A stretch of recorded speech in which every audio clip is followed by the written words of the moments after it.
हमारी सनातन संस्कृति में न केवल देवी देवताओं को बल्कि हमारे पितृजनों को भी ईश्वर की उपाधि दी जाती है। कहते हैं कि ब्रह्मा जी ने जब स्वर्ग लोक और पाताल लोक की रचना की थी तब उन्होंने पितरों के लिए पितृलोक भी बनाया था, जहां सभी के पितृजन मृत्यु के पश्चात वास करते हैं।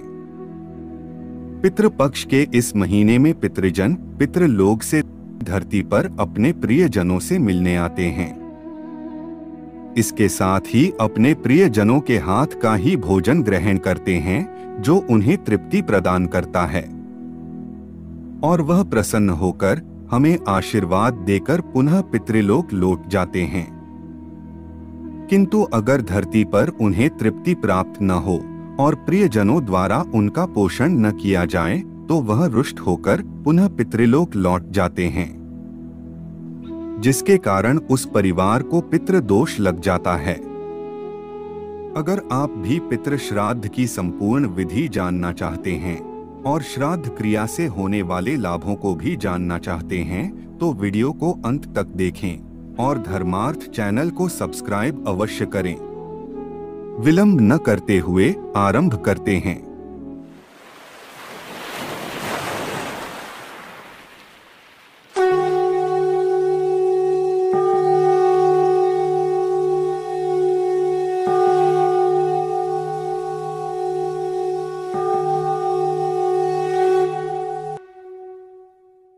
गरुड़ पुराण में वर्णित किया गया है कि कल्पदेव कुर्वीत समय श्राद्धम कुले कश्चिन्न सीति आयु पुत्रान यशः स्वर्गम कीर्तिम पुष्टिम बलम श्रियम पशून सौख्यम धनम धान्यम प्राप्नुयात् पितृपूजनात् देवकार्यात्पि सदा पितृकार्यम विशिष्यते देवताभ्यः पितॄणाम हि पूर्वमाप्यायन शुभम। अर्थात समयानुसार श्राद्ध करने से कुल में कोई दुखी नहीं रहता। पितरों की पूजा करके मनुष्य आयु, पुत्र, यश, स्वर्ग, कीर्ति, पुष्टि, बल, पशु, सुख और धनधान्य प्राप्त करता है। देवकार्य से भी पितृकार्य का विशेष महत्व है। देवताओं से पहले पितरों को प्रसन्न करना अधिक कल्याणकारी है। श्राद्ध शब्द श्रद्धा से बना है, जो श्राद्ध का प्रथम अनिवार्य तत्व है, अर्थात पितरों के प्रति श्रद्धा तो होनी ही चाहिए। आश्विन कृष्ण पक्ष की प्रतिपदा तिथि से अमावस्या तक का समय श्राद्ध या महालय पक्ष कहलाता है। इस अवधि के 16 दिन पितरों अर्थात श्राद्ध कर्म के लिए विशेष रूप से निर्धारित किए गए हैं। यही अवधि पितृपक्ष के नाम से जानी जाती है। श्राद्ध क्रिया के लिए सर्वप्रथम एक दिन पूर्व ब्राह्मण को निमंत्रित करना चाहिए। निमंत्रित ब्राह्मणों को उस दिन संयम रखना चाहिए। श्राद्ध दिवस के पूर्वाहन काल में उपस्थित उन ब्राह्मणों को आचमन कराकर आसनों पर बैठा दें।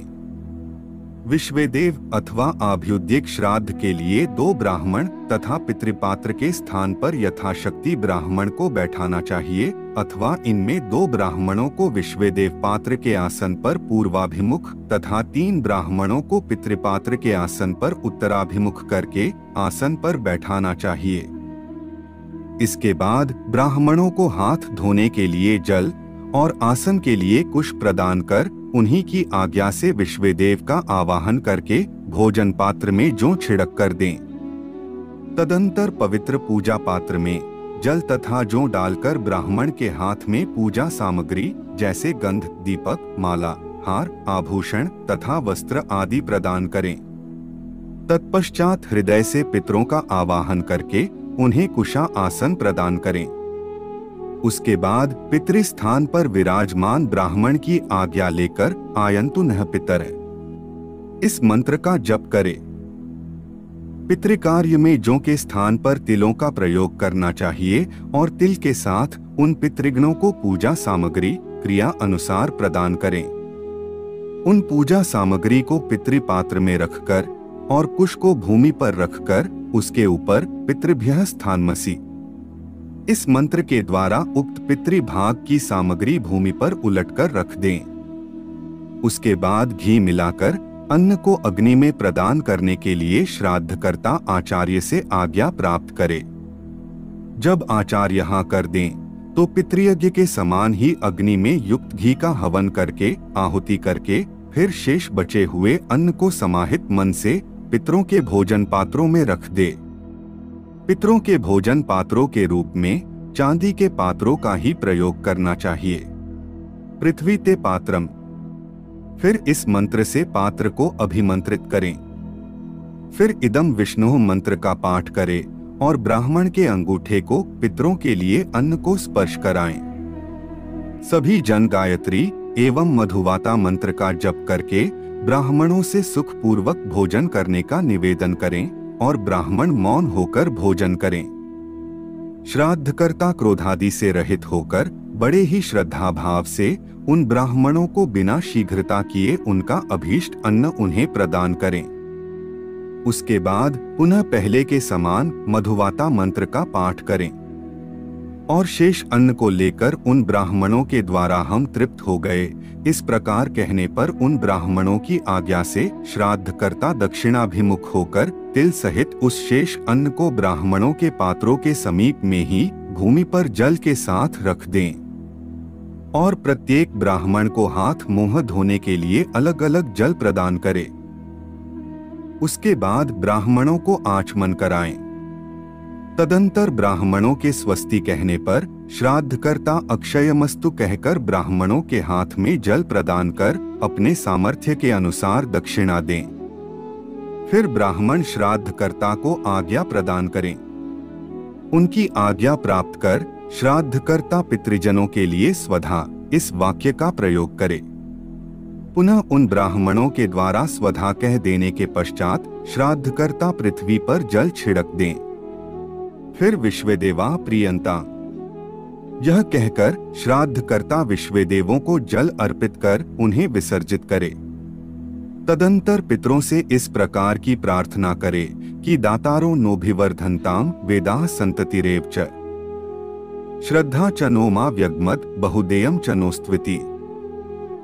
अर्थात हे पितृगण, हमारे यहाँ दाताओं, वेदों और संतानों की वृद्धि हो, हमारी श्रद्धा कभी न घटे और देने के लिए हमारे पास बहुत संपत्ति हो।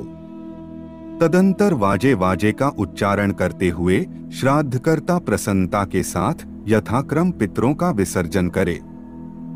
इसके पश्चात श्राद्ध में बनाए अन्न का भोजन करके उस रात्रि में पत्नी सहित ब्रह्मचर्य व्रत का पालन करे। तिल, अन्न, जौ आदि से श्राद्ध करने पर पितृगणों को 1 मास तक तथा खीर से श्राद्ध करने पर उन्हें 1 वर्ष तक संतुष्टि प्राप्त होती है। कृष्ण चतुर्दशी तिथि तक अपने सभी मृत परिजन व्यक्तियों का श्राद्ध करना चाहिए। ऐसा करने पर श्राद्धकर्ता को मृत्यु के पश्चात स्वर्ग तो प्राप्त होता ही है, अपितु उसे संपूर्ण जीवन काल में उत्साह, शौर्य, क्षेत्र तथा शक्ति भी प्राप्त होती है। जो विधिवत अपने पितृजनों के लिए श्राद्ध करता है वह पुत्र, सर्वजन श्रेष्ठता, सौभाग्य, समृद्धि, प्रमुखता, मांगलिक दक्षता, अभीष्ट कामना पूर्ति, वाणिज्य में लाभ, निरोगता, यश, शोकरहित परम गति, धन, विद्या, वाक्सिद्धि, पात्र, गौ और दीर्घायु प्राप्त कर अंतकाल में मोक्ष लाभ प्राप्त करता है। कृत्तिकादि से भरणी पर्यंत प्रत्येक नक्षत्र में श्राद्ध करने वाले व्यक्ति को भी इन सभी सुखों की प्राप्ति होती है।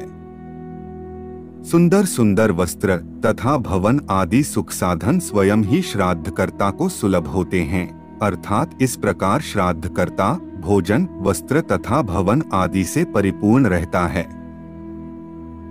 पिता पितामहादि पितृ संतुष्ट होकर श्राद्धकर्ता को नित्य आयु, संतति, धन, विद्या, राज्य, सभी प्रकार के सुख, स्वर्ग और मोक्ष प्रदान करते हैं। हम आशा करते हैं कि श्राद्ध संबंधी सभी जानकारी आपको मिल गई होगी। अगर आपका कोई प्रश्न हो तो कमेंट करें, लाइक करें और चैनल को सब्सक्राइब अवश्य करें। मिलते हैं एक और ज्ञानवर्धक वीडियो के साथ। तब तक के लिए जय जय श्री राम।